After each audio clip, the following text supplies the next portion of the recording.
not for a period. As of today, what are outstanding?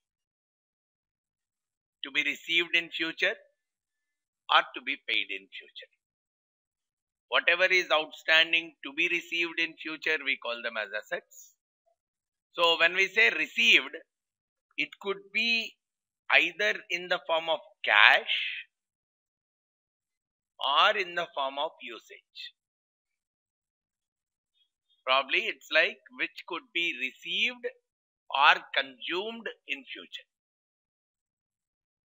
Right? Let's say I have purchased a machine. There is some portion of the machine only I have used this year. Some other portion of the machine is still to be consumed in future. Right? Or when I have sold something to my customers, they are still to pay some cash to me.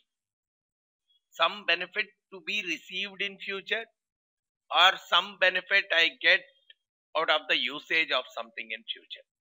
These two things go as a part of the assets. In future, what are my benefits? Out of the current transactions, probably look at it like this. Out of the current transactions, whatever I have done, what are the benefits still to be received? They all go as assets. Out of the current transactions, whatever I have done till today, what are my payments which are pending still? To whom, how much I have to pay? They all go as a part of the liabilities. So the balance sheet typically contains the assets and the liabilities. So assets are something which provide future benefits. Either it could be in terms of, as I said, it could be in terms of usage or in terms of cash. Sometimes people say consumption or cash. In future, whatever I can consume, which I have already invested, but I can consume it even in future. Almost all my assets are like that. Right? If I have purchased a machine or a building, I might have spent on it today, but I will use it for next few years. So some portion is still pending for the next year in terms of usage. They all will go as a part of my asset. Transaction has already happened in the past, but the usage is still pending in the future. Those all will go as a part of assets. If you understand each and every word of these statements, it becomes very easy to play around. Right? Here we are simply talking about the transaction which has already occurred, the financial transaction, the movement and money movement, everything has already happened. But the usage of it is still pending in the future. Those all we are calling as assets. Similarly, liabilities, where we have to pay to someone else in future for the transaction which has already occurred.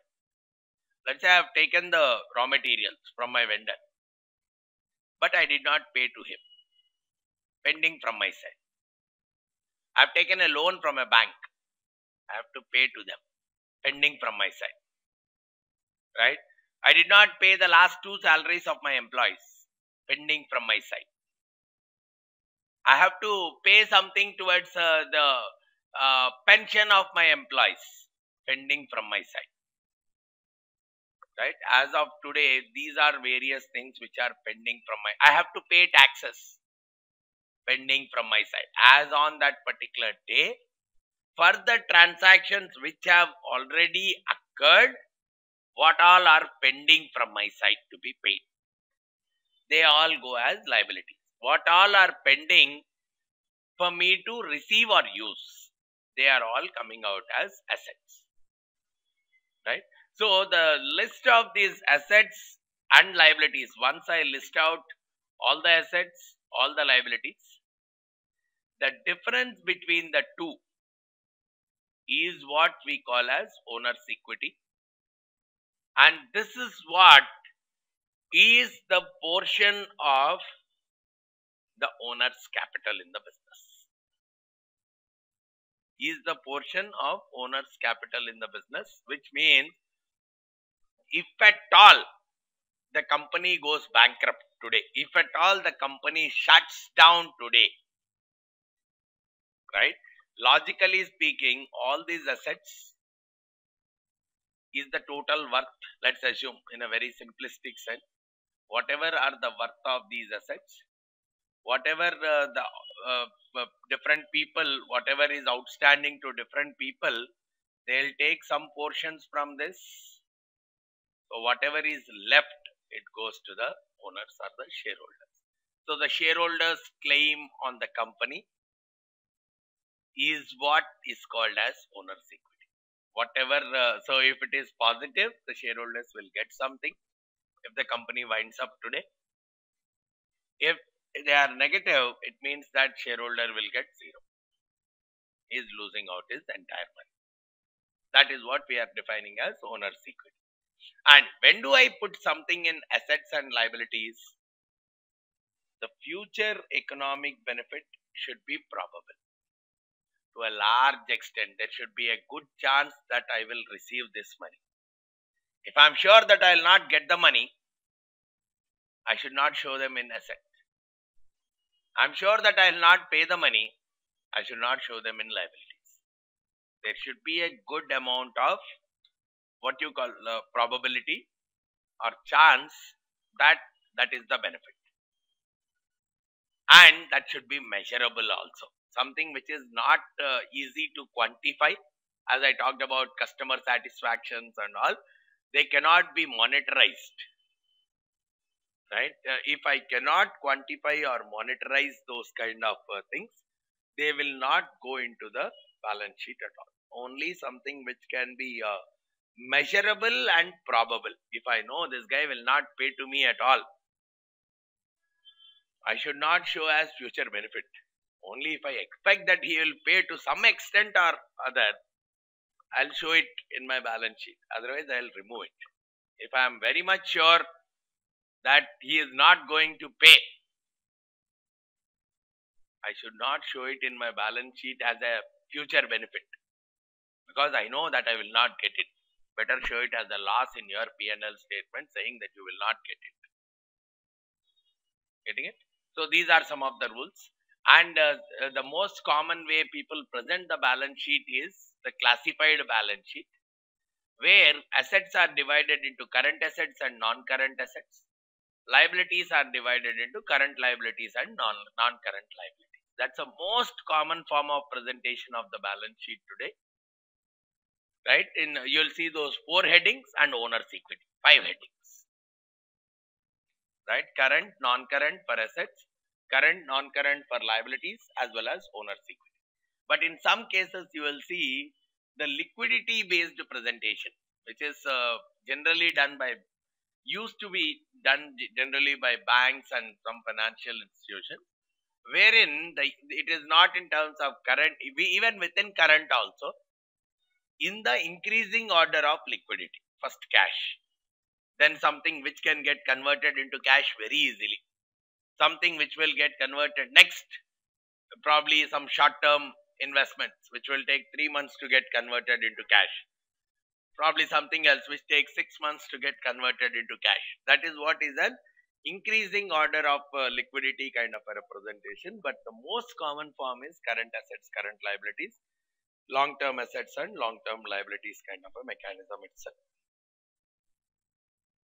Right?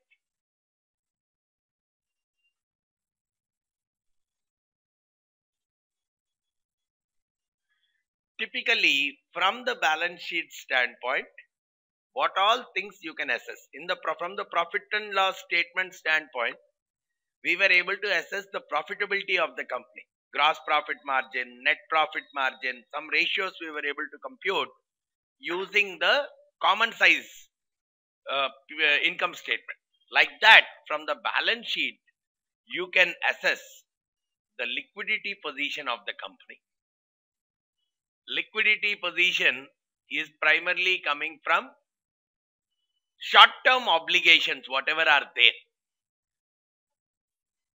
Can the company meet the short-term obligations comfortably? Short-term obligations are probably payment to the vendors, payment towards taxes, payment towards dividends, which will happen within the next 3 months, 6 months kind of time frame. Short-term obligations. Does the company have sufficient resources to meet all the short-term obligations? So that is what is an assessment of the liquidity of the company, which is purely obtained by looking at the balance sheet. 2, solvency. Solvency in terms of, can this company sustain for some time, or is there a chance of bankruptcy? Is there a higher chance of bankruptcy for the company, or is it sufficiently solvent enough? Which is more from a long-term payment standpoint. Liquidity is more associated with short-term payments. How comfortable is the company? Whereas solvency is more associated with long-term payments perspective. Even the long-term payments are nothing but non-current liabilities. So assessing current liabilities will talk about liquidity. Assessing non-current liabilities will talk more about the solvency perspective of the company. And the third dimension which we can analyze looking at the balance sheets is the ability to pay dividend. How much cash is there? Because the real dividend can be paid out of the cash only. Right? What is the cash position? Because if P&L statement could be an accounting concept, because depreciation, there are so many accounting jargons which we have used, right? LIFO, FIFO, irrespective of the actual cash, we are only that 100 items only we are showing under cost of goods sold, but in reality we have spent 120 items, right? Money wise, money has gone for 120 items, but representation wise we are showing only 100 items, correct? So the real scenario of cash can very well be assessed by looking at the balance sheet. So the three major kind of analysis which you can bring out by looking at the balance sheet is, you can assess the liquidity, you can assess the solvency, you can also look at the capacity to pay dividend.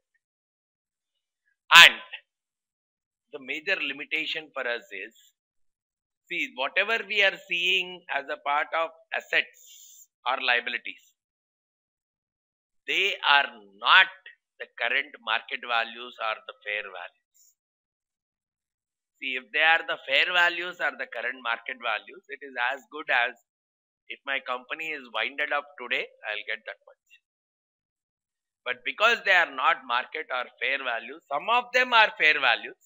We'll talk about each one, how is it currently represented in the balance sheet, every asset, every liability, how is it, on what basis it is represented. Because some of them are represented based on historical cost, especially the assets, the long-term assets, non-current assets which we talk of, let's say machines or plants or buildings. To a large extent, they get represented on a historical cost basis, the basis on which you have purchased them, not the current market value at all. Some of them get represented based on amortized cost, especially related to your investments. We'll talk about them. Investments and bonds issued. All these get represented as amortized costs. Financial instruments, basically. All the physical assets, you represent them under the historical cost. Financial assets and liabilities,